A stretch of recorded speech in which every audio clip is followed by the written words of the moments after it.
So it was really nice of a sister who said that they were praying, warring for me in prayer, fasting and praying, and I appreciate them. Um, my cat started getting attacked again, and I don't blame anybody but me because sometimes I don't know why. It just takes something drastic to get me going. And I know that the Lord told me that I've had a year to prepare for something, to do something, to battle in the spiritual warfare prayer. I've had a whole year to do this, and I put it off. I put it off for the whole year. And so you see, this isn't just for me. It isn't just so that I could get free, but it isn't just, it's for a bunch of people. I believe that it's for a bunch of people to be set free. I believe it's why I was even, that God saved my life. I could be wrong, but I think it is. Everything just seems so hard, but I'm not giving up. The atmosphere is even filled with like buzzing and humming from the attacks that started coming. And I expected that to happen, but you can never get prepared for it. Nothing prepares you for warfare. You just, nothing does. But whatever it is, it doesn't want to lose. I'll just put it that way. It doesn't want me to get a hold on this because I believe Jesus wants to set a bunch of people free.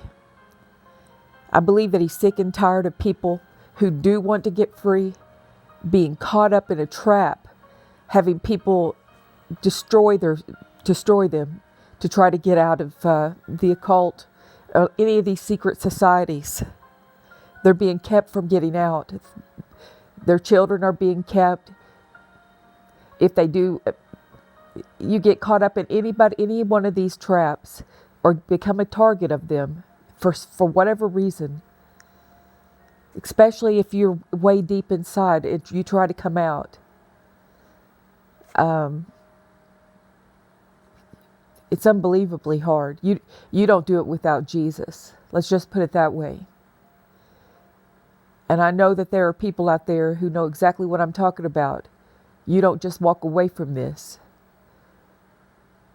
Because you get psychic attacks. I don't know how else to say it. Psychic attacks. You get demon attacks. You get slandered. You get I don't know what all. You get everything that they could throw at you. You get home invasions, home break-ins. And what you get most of all is they isolate you from everybody. Your health could get hit. You could feel like you're in a real Job experience. You could wind up with cancer. Your kids could. I mean, just anything and everything that could happen. Your life will be on the line.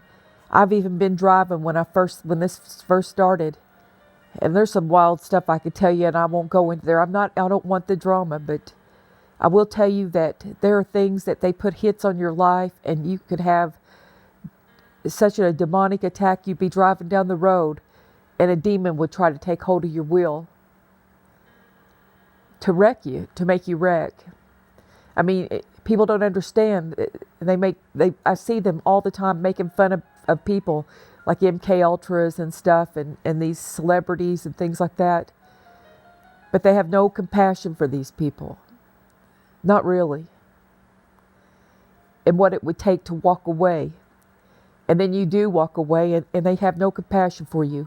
I'm as alone now as I've ever been in my whole life. And so that's why it was really nice to see, at least one comment telling me, hey, you know what, we see this struggle you're going through, and that means the world to me. See, they don't even have to be doing all that warfare prayer or anything else. I mean, just being nice like that, that makes a difference. But here we are at Exodus. And I know that God is saying, you're going to let my people go free because his people are trapped in this and he wants them out. These are Jesus, this is his bride that is being held hostage in these secret societies, in the occult, in Satanism, whichever brand you pick. It's all Satan, Lucifer, Satan, Lucifer. It's all that, and Jesus is going to get these people out. There is absolutely no way that he is going to let these people be held hostage when their names have been written in the book of life. From the foundation of the world, you see these people had to be surrounded and kept subdued. Satan knows who they are. He knows that they had to be stopped because he's browbeat them so bad. A lot of them are on drugs. Some of them don't even know if they're coming or going. But he's had to keep these things under wraps because he could not have any radicals out there doing anything for Jesus to get anybody out. And I've already reached the point. I already know that anything can happen to me, and I've already accepted that. Hopefully I won't be whiny about it. I may be whiny about it, but I've already accepted it. I already know that there's no going back. And I don't want to go back. I've already come this far, so I'm going to keep walking all the way out of this with Jesus. And I woke up this morning and thought, all the accusations against myself, and then Satan likes to help me out too, tell me how bad I am. And all I can do is say, I just need you to forgive me, Father. That's all I can do, and keep walking on. So I'm going to start with Exodus, because I believe that's where we are. I believe there's a bunch of people that are about to get set free, and Jesus loves them very much. I have no idea who they are. All this could be for just one person out there, and myself and my family. It could be for just one other person. I have no idea. Or it could be that it's a foundation for other people to build on. I really don't know. But I know that I have to do my part that Jesus has given me. So here we are at Exodus 1.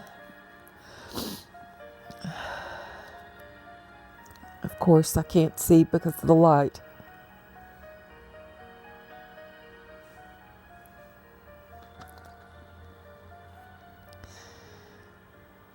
Now these are the names of the children of Israel, which came into Egypt. Every man and his household came with Jacob. Reuben, Simeon, Levi, and Judah.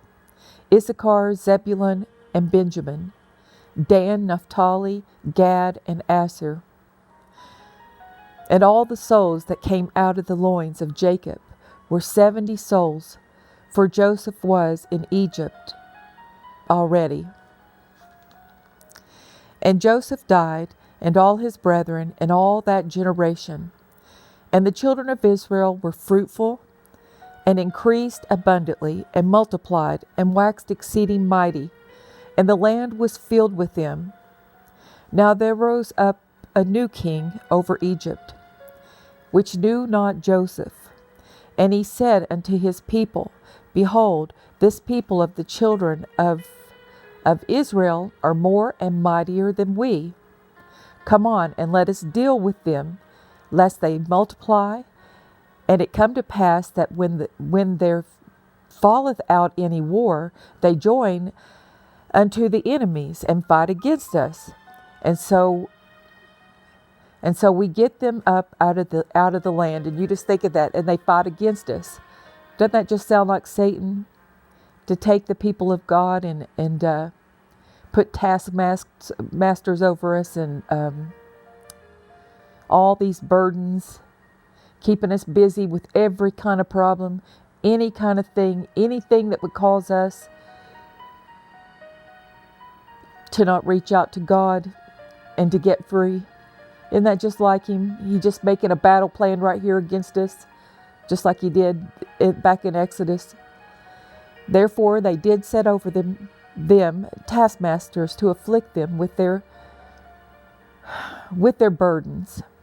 And they built for Pharaoh treasure cities, Pithom and Ramses. But the more they afflicted them, the more they multiplied and grew. And they were grieved because of the children of Israel. And the Egyptians made the children of Israel to serve with rigor. And they made their lives bitter with hard bondage, in mortar, in brick, and in all manner of service in the field. All their service, wherein they made them to serve, was with rigor. And the king of Egypt spake to the Hebrew midwives, the name of the one was I'm gonna have to do something about the light. I just simply can't see it at all. I have no glasses, 50 years old, no glasses, so you can imagine how I'm trying to read this in the dark. And the king of Egypt spake to the Hebrew midwives, with which the name of the one was Shiphrah, and the name of the other was Puah. And he said, when you do the office of a midwife to the Hebrew women, and see them upon the stools, if it be a son, then ye kill them. But if it be a daughter, then she shall live. But the midwives feared God, and did not as the king of Egypt commanded them. And it makes me also think, I just did that video with for you Deborah's in the iron chariots, the weeping women of Jeremiah, and then I think it's Jeremiah 31 something 15 it might have been, Rachel weeping for her children because they were not. And here we are in Exodus doing and facing that same issue. Rachel weeping for her children, and they were not. So the same battle plans go out. How many mothers now are weeping for their children because they are not, because nobody's standing up to the iron chariots, right? And nobody's saying we're going to rise up and we're going to come on out of this. But I believe that a whole big bunch of people will. I believe people are sick to death of all this, and there's going to be a bunch of Moseses and Deborahs and the weeping women of Jeremiah, and Rachel's weeping for their children who have already lost their children, who'll just say it's enough. We're going to come out of this. We're going to come out of the occults, the secret societies, for they're dealing the drugs. Because it's unbelievable that the occult that is involved with the drug dealing. It's just unbelievable. So here we go again. And he said, when you do with the office of a midwife to the Hebrew women, and see them upon the stools, if it be a son, and ye kill him, then ye kill him. But if it be a daughter, then she shall live. Let me make sure this is still running. Looks like it is.